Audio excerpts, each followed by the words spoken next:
All right, it is Sunday, July 24th, and we have entered silly season.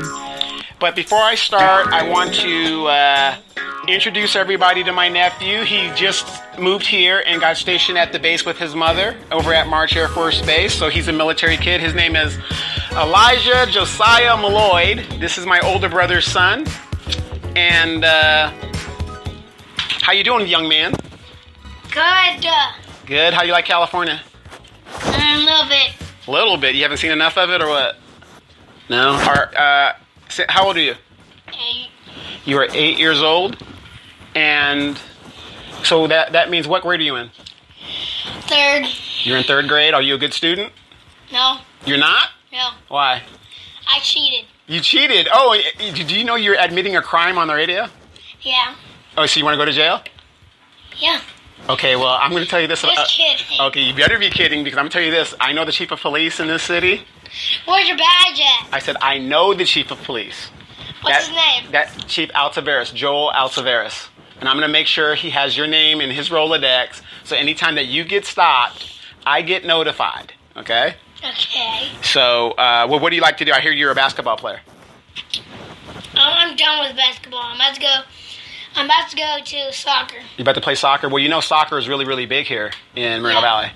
So, are you going to bring your Trinidadian skills? Yes. You are? So, are you looking forward to going to school here? I don't know. What do you mean you don't know? I've seen it, but it looks creepy. It looks creepy. We haven't seen all the schools yet. So, you're going to be part of the Moreno Valley Unified School District. Okay. And I expect great things from you when you go in there.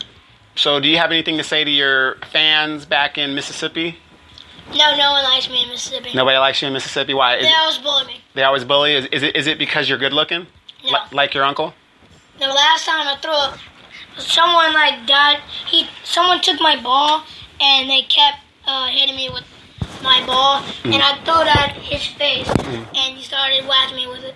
Started whacking with it? Okay, well, in situations like that, what are you supposed to do when somebody's bullying you? Are you supposed to? You're supposed to tell who? The teachers. I told them already. They didn't listen. Okay, well, if you got a problem like that, I'm going to give you Chief Altaveras' number, and you can text him, and he will tell you. He will handle that situation for you. How about that? Okay. Now, let me ask you this. This is a very important question since you're new. What do you think about your uncle becoming a council person? I don't know. Would I be a good council person? Yeah. I would? Yeah. Yeah, I think I would too. Oh, now, wait, you're not being biased. Now, you're just saying that because... No. Now, wait. Now, I want you to be honest. I am. Do I love animals? Yeah. Do I spoil my animals? No. Yes, I do. I don't. Yes, I do spoil them. How many toys does Belle have? 2. 2? She's got toys all over the house. Did you check under the bed? Nope. Oh, yeah. What about Felipe? No. Felipe's spoiled. Where's Felipe at now? In there? What about Misty? Yeah. Okay, then. There you go. So there we go. I'm a person who cares about animals, and I care about children, and I care about what's happening in this city. So what do you want to say to your dad and your grandmother back in Mississippi, and your sisters and your brother? Well, my dad's here now. Right, but when he goes back, you going to miss him? Yes. All right, well, you got your uncle now, so you don't need your father. Right? Right. All right, well, thank you for coming on the show, young man. I'm going to get back to what I'm doing. Now, you go ahead and head inside and take care of Belle, and she's waiting for you. She's going to lick you to death. No, she is not. Yes, she is. Okay? Okay. All right, thanks. You're welcome. Well, that was my nephew, and we've got a lot to talk about in this show. And you are now listening to the Hot Seat radio show. This is Donovan Sadiq. That was my nephew, Elijah Josiah. We call him AJ, and he and his mother are newly stationed here at March Air Reserve Base. Like I've told everybody, I come from a long line of military serving family members, and that is just tradition. That's what we do because we realize that freedom is not free. Okay, I want to talk about a few things. I wrote a piece, and I basically talked about how it's very important that we get the right leaders in office. Now, this might be the very last opportunity we have to either stop the warehouse madness and stop the WLC, or at least redo the EIR to where it's going to be conducive to the environment and where we live. If we don't address those trucks and their infrastructure, the warehouse thing is going to fail. And it's already failing. If you haven't noticed that, look at our infrastructure. For Amazon and all these warehouse companies to come here, if you look at the city ledger and the history of what happened, the agreement between the city and these companies, you will see that we gave away the house just so that they could bring minimum wage jobs through a staffing agency here. And if you listen to Chris Baca, he alleged about a $700 million infrastructure bond. Now, how would Chris Baca know that? Well, and it comes to our politics, and it comes to Ito Benvizi, it's a love-hate type thing. They love him when he's giving them the money, but they hate him when he's not. And that's where some of these things start slipping out and the anger comes in. And I really do believe in that aspect that there was some truth to what he was saying. Because if you look at the history of Highland Fairview, this is how they operate. So now that his WLC is passed, do you think that for it to work, he needs you to pay for it? And that's what he wants you to do. So, if you think your taxes went up with $400 million school bond, Measure M, you wait until they put this on us. And all I can say is, if we do not get the majority on that council, it's time for those of you that can move, get the hell out of Warehouse City. And that's basically what we are. So, no surprise, Victoria Baca pulled papers. I told you she would. Cult of personality. I mean, it's just incredulous that you would think that the people of District 1 are so stupid that we would vote for somebody who has the background as Ms. Baca is, currently involved in investigations right now, and she thinks she's going to win. But of course, she has nothing to lose at the same time, because if she is being backed by Highland Fairview money, she has no choice but to run regardless of what we think. But if we feel that Victoria Baca is the leadership that we should have, then we're going to, and we vote and she wins, that's what we're going to get. And if you remember what she did in 2 years that she sat on that council, over $1 million in bad decisions. She was the one that brought idiot Ixtin Gutierrez into city politics. Number one, illegally. Number two, costing us thousands in litigation.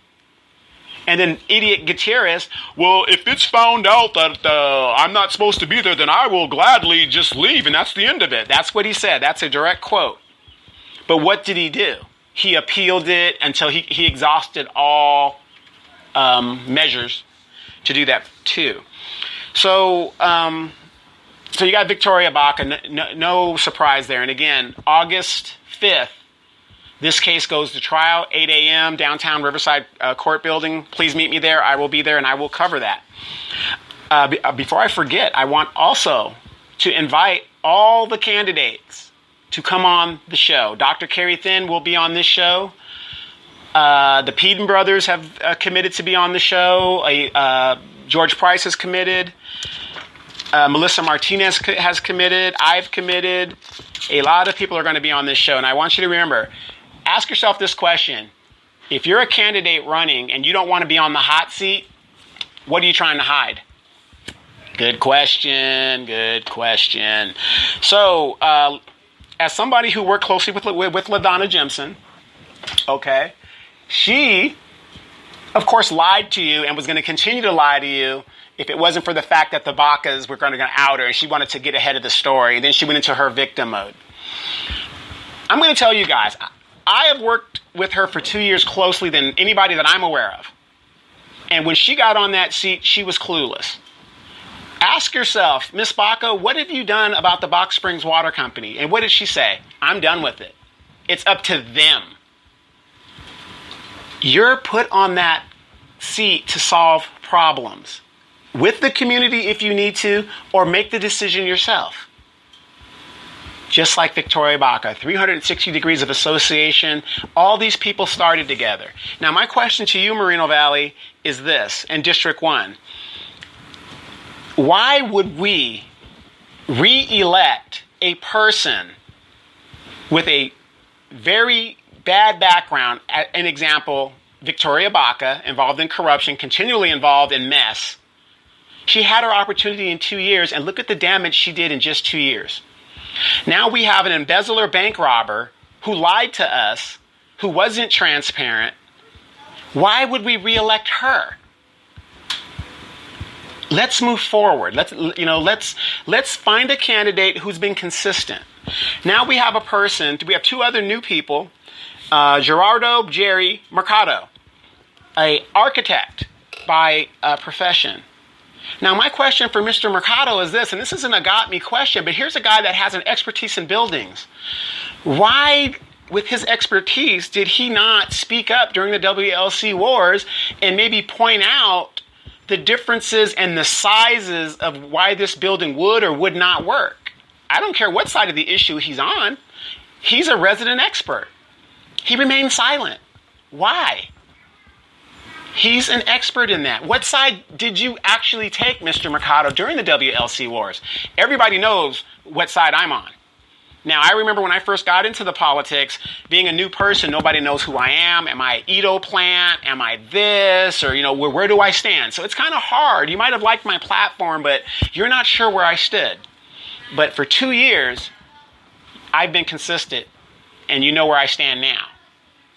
So do we want to take a chance on these new candidates coming in and not exactly sure, are they Edo influenced or whatever, or do we take the sure bet?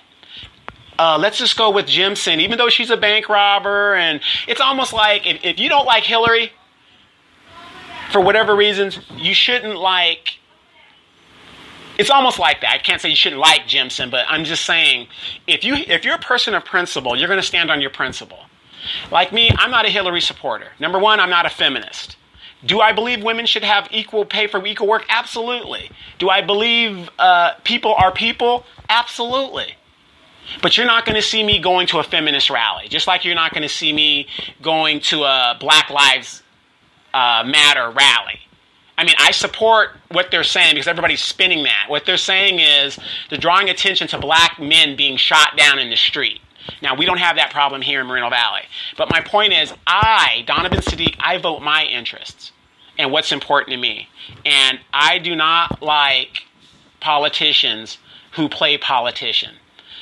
Brian Lowell talking about, I've done this for the animal shelter. I'm going to tell you, I've done some stuff for the animal shelter, and there's a lot of people out there that know I have, and I ran on that. And I was, I think, the only candidate in 2014 that ran on stopping the killing in the animal shelter. But yet, I didn't win the election, whatever. But I don't think I have to use that as something to win election, because I've been consistent in my message. I always talk about my dogs and my love for my cats. And everybody knows that. Everybody knows I love my animals, and I love animals, period. So I don't have to do that. But I can tell you right now, I never saw Brian Lowell at one meeting of the animal shelter. And speaking of the animal shelter, for 2 years, we've been begging LaDonna Jimson to do something about that animal shelter. Now, here's to sum it up, and I'm going to just be brief about this.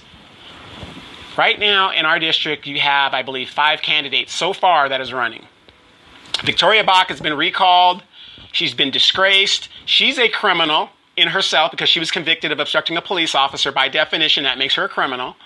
And then you have LaDonna Jimson, who by definition is a criminal, a bank robber, and a serial embezzler, if you've been looking at the paperwork. Please go to mvgordy.com if you want to know about Victoria Baca's situation and the court case she's involved in right now.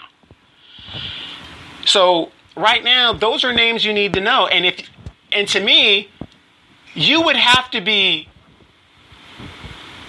insane to vote for either of those people.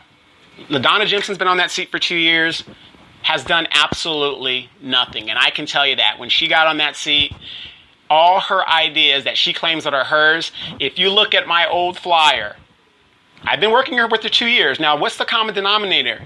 Donovan Sadiq.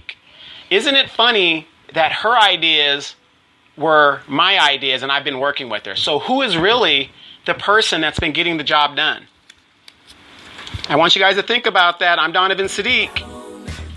This is news from Edgemont.